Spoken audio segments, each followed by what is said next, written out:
আমরা দেখি তার অপরাধের বিরুদ্ধে যে অন্যায়কারী কেউ পার পাবে না, যথাযথ বিচার নিশ্চিত করবে। এর মধ্যে ফেনী জেলার 3টি মামলা বিচারাধীন এবং সেই বিচারাধীন থাকা অবস্থায় উনি পলাতক থাকায় ওনার বিরুদ্ধে আদালতের প্রতি গ্রেপ্তারি পরোয়ানা ইস্যু করা হয়েছে। ফেনী জেলায় আরো 3টি মামলা এবং বিএনপির 5টি মামলা সহ মোট 8টি মামলা এখনো তদন্তাধীন। এছাড়াও ওনার বিরুদ্ধে দুর্নীতি দমন কমিশনে এবং সিআইডিতে একাধিক অভিযোগ বর্তমানে তদন্তাধীন রয়েছে।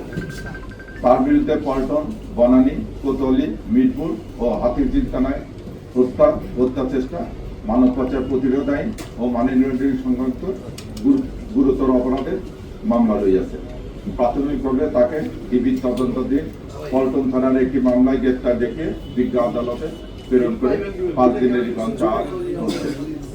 আপনাদের সকলকে আন্তরিক ধন্যবাদ ও কৃতজ্ঞতা। প্লাস আমার কাছে তো তদন্তাধীন মামলা আছে। আমার মামলা সে আমার এটি মানব পাচারের মামলা। এটা উনি 3 নম্বর এজাহারভুক্ত আসামি। মোট 108 জন আসামি আছে, তার মধ্যে উনি হচ্ছে 3 নম্বর এজাহারভুক্ত আসামি। আমরা অনেকদিন হলে করতেছি। আমরা যে পার্টিকুলার আমরা তো তাদের তদন্ত করি, আমাদের যে পার্টিকুলার মামলা হয় সেই মামলার বিষয়ে মামলায় ওনার সংশ্লিষ্টতা কতটুকু আমরা নিয়ে এসে থেকে। তবে আমি আপনাদেরকে নিশ্চিত দিচ্ছি ঢাকা মহানগর গোয়েন্দা পুলিশ তথা বাংলাদেশ পুলিশ মানে গণতান্ত্রিক ধারা অব্যাহত রাখার জন্য এবং ন্যায় বিচার নিশ্চিত করবে, সকল রকম অন্যায় অবিচারে যথাযথ বিচার নিশ্চিত করবে। না, এর আগেও আমরা একাধিকবার ওনাকে গ্রেপ্তারের প্রচেষ্টা নিয়েছি, ওনাকে কিন্তু পাওয়া যায়। আমরা এর আগেও কয়েকবার নিয়েছি তাকে। আমরা তো যেহেতু আমাদের মামলাগুলো এগুলো তো জানেন আপনি যে সম্প্রতিকালের মামলা না, এগুলো তো অনেক আগেকার মামলা এমন না যে আমরা সম্প্রতিকালের মামলা সেগুলো সব মামলা এবং এগুলো সব কোনোটাই পুলিশ বাদীরা, এগুলো তো বাদীদের মামলা করেছে। আমরা অনেকদিন অব্দি ওনাকে খুঁজতেছি আর ওয়ারেন্টের আসামি তো সে তার বিরুদ্ধে আদালত প্রতীক সে পলাতক থাকায় আদালত প্রতীক তার বিরুদ্ধে তো ওয়ারেন্ট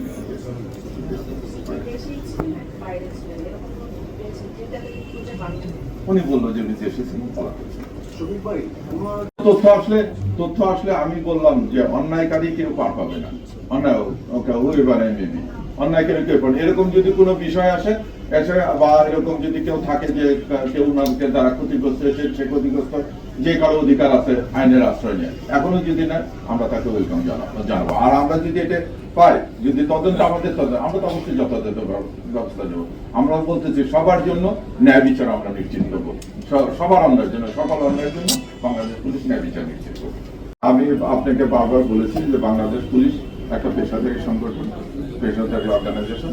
আমি শুরুতে বলেছি যে গণতান্ত্রিক ধারা অব্যাহত রাখা এবং ন্যায় বিচার নিশ্চিত করবে, আইনের যে সঠিক করে এটা আমরা নিশ্চিত করবো। আমরা কোনো ব্যক্তি বিশেষ বা কারো পজিশন করে না, আমরা দেখি তার অপরাধের গুরুত্ব, তার কৃতকর্মের গুরুত্বটা, এটার উপর সর্বাধিক গুরুত্ব দিয়ে আমরা তদন্ত করি এবং সে এবারে আইনের দৃষ্টিতে একজন দিন মজুরও যেরকম বা রিক্সাওয়ালা যেরকম, কাউকে ছোট করতেছি না, তারপরে দেশের সর্বোচ্চ ব্যক্তি পর্যন্ত সেও সেরকম সবার ন্যায় বিচার এবং আইনের অধিকার পাওয়া একটা অধিকার আছে এবং এটা আমরা নিশ্চিত করবো। বাংলাদেশ পুলিশ একটা পেশাদার অর্গানাইজেশন, আমরা বাংলাদেশ পুলিশের তরফ থেকে এটা নিশ্চিত করবো।